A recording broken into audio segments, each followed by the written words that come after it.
Hi everybody. Today I'm going to talk about something called auction finance, also named bridging finance or short-term lending. What are the benefits and drawbacks and all the things that you need to be aware of before going for something like this? It's very highly marketed because it does make a lot of money for the companies that do it, that offer bridging finance. When I become really, really rich, I'm gonna open my new bridging company. The only reason is that when you're a bridging lender, you make in a project guaranteed money, the most amount of money sometimes with the least amount of stress and the most amount of security because you often charge something called a first charge on the property. So you are kind of legal ownership of the property until the loan is fully paid back. So all that work you're going to put in, the bridging company is always going to make money. You might or might not make money on this project, but that's a different story. So yeah, what are the 10 things I have in this presentation that you need to know and be aware of before you submit yourself for some type of this type of lending? Number one is interest. So you need to be aware of the interest that these bridging auction finance loans kind of require.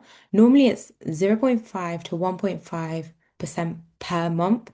So when you add that up for the year, for the 12 months that you're going to have the loan, it can be roughly 6 to 18%, which sounds like a lot because it is a lot. But it's charged monthly, it's accrued monthly instead of yearly like you do with the normal residential home mortgage. The reason it's rolled up is because two reasons. It can be paid at the end. So you get a number that you're going to be given minus the interest already. It can be deducted up front. So same amount, but it's taken away up front and is given to you. Or you can pay for it every month as well at that percentage. People don't normally pay for it monthly just because you're using for this money for the renovation of the property often. So it's best to not really do it monthly for cash flow issues. I know people that have done it before, and the reason they advise to me to not do it like that. Biggest cost so far is, yeah, the interest of this short-term lending. It's really easy to get. It's fast as well. So the arrangement fee for something like this is normally 1 to 2% of the loan amount. So for example, if it's £100,000, that could be arrangement fee one, sorry, I actually had a brain fart there. But yeah, this can be 1% or 2% of the actual loan is to set it up. Normally it's 3%. Depends what company you're using. Each lender is different. For example, on a 300K loan, it's either 3K or 6K. So yeah, factor this in as well. So this is the second thing you need to factor in. The third thing that you need to factor in is if you're getting like a on-site valuation, so someone from the bank, aka the lender, has gone out to see what is this property worth in this current condition, then in the process in paying that person to go out and do that as part of their job costs about 300 to £1,000. Also, another fee you need to factor in because it'll either be deducted from your loan or you might have to pay it upfront. So don't like it's all of these little things that add together, which we'll see at the end, which is the true cost of using bridging lending. Next, the legal fees. So the lenders are quite sometimes cheeky like this. So you pay for your own solicitors, but you're also paying for them as well to protect them. Normally, you have like a guarantor and you go to a solicitor and you ask for like a statutory declaration. So you say that you're borrowing this some money and you're promising to pay it back at this period of time or agreeing to all the conditions. So it gives them, as I was saying, super, super, super security when giving you this lending as a lender, which is fair because they are lending money, but this is another fee you need to factor in because it can be £3,000 to £7,000 for more bigger advanced deals. So just the cost to factor in, not saying that you shouldn't pay it because you got to spend money to make money, but factor it in. Next, your broker. So it's always good to have a really good broker because this person will help you save the money as well.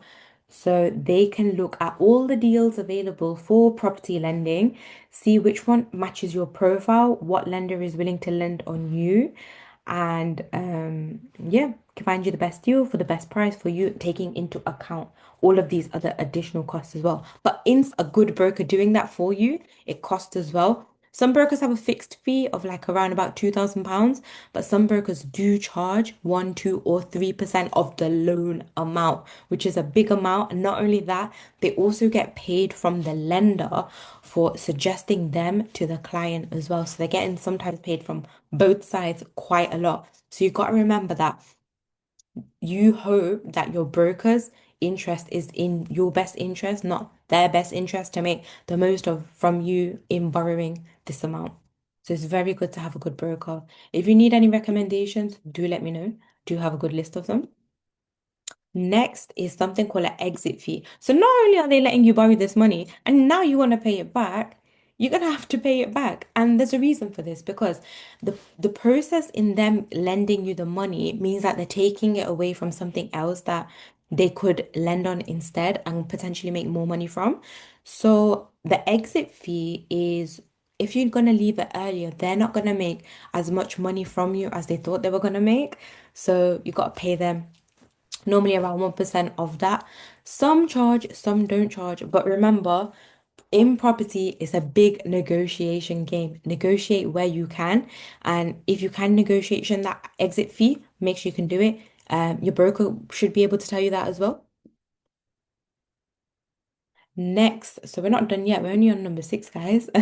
Number seven is the admin fees and the completion and lender fees. Normally about 1,000 to £500, could be even more for more bigger deals, more complex deals.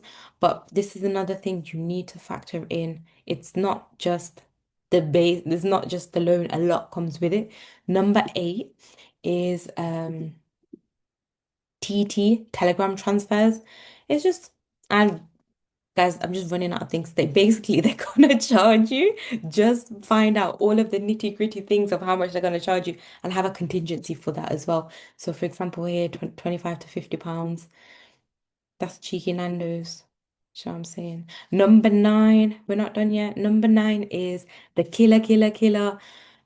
Me personally, when I've borrowed before, I have fallen into the default, the extension, because my project went on for longer than 12 months. I thought I'd get it done in 12 months. Did your girl get it done in 12 months? No, she did not. So she had a big penalty fee. So remember, when you're borrowing, try and borrow for the maximum amount of time possible, just so that that might be cheaper in you paying an exit fee than an extension fee. I was paying an extension fee. You guys do not want to be paying these expensive extension fees. So just take these into account as well. Plan accordingly and your schedule of works as well accordingly. Number 10 is early repayment charge, which I think is similar to the exit fee I was mentioning above. But always good to check your terms through AI, through yourself, through a broker. Get some people that have used it before because these are the 10 additional costs associated with auction finance and bridging lending. Number 12 is sorry, the next one is I'm going to show you an example. So this is an example. You're on a £300,000 bridging loan. This is how much the company said that they're going to lend to you. Out of what the money that they're going to lend to you, they're going to minus their interest upfront, about £25,000, according to the percentages we've shown above. The arrangement fee, £6,000. The exit fee, let's say £3,000. Valuation broker, other bits and bobs, admin, etc., £5,000. In total, that's nearly £40,000. And that is a lot of money when you think about it, right? But my view on auction finance and bridging lending is a bridging loan is technically only expensive, like I've showed you in front, is if your deal is weak. So if your numbers don't stack or there's not enough juice in it, it is risky and it is expensive. it's cheap if it can unlock property and you've got a plan for the money and how you're going to use it first. So, say for example, you're predicting a £80,000 profit on a property. If the bridge in the grand scheme of things is going to cost you about £30,000, you're still making a 50K profit. That's still a win, right? So it's all about it's a great facility and it should be used. And that's why so many companies exist that do this and lend out money.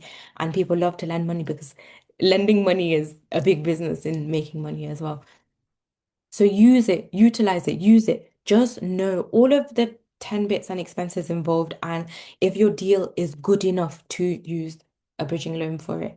Private investor or your own finance is obviously often cheaper, but in instances where you found a deal, you really want to go for it, bridging is obviously a viable option. Just be aware and mindful of all of these. So I hope that helped you guys. Please feel free to let me know what else you're looking to see, what kind of other videos you want me to do, and bye from RT Auctions, turning property problems into hammer time solutions.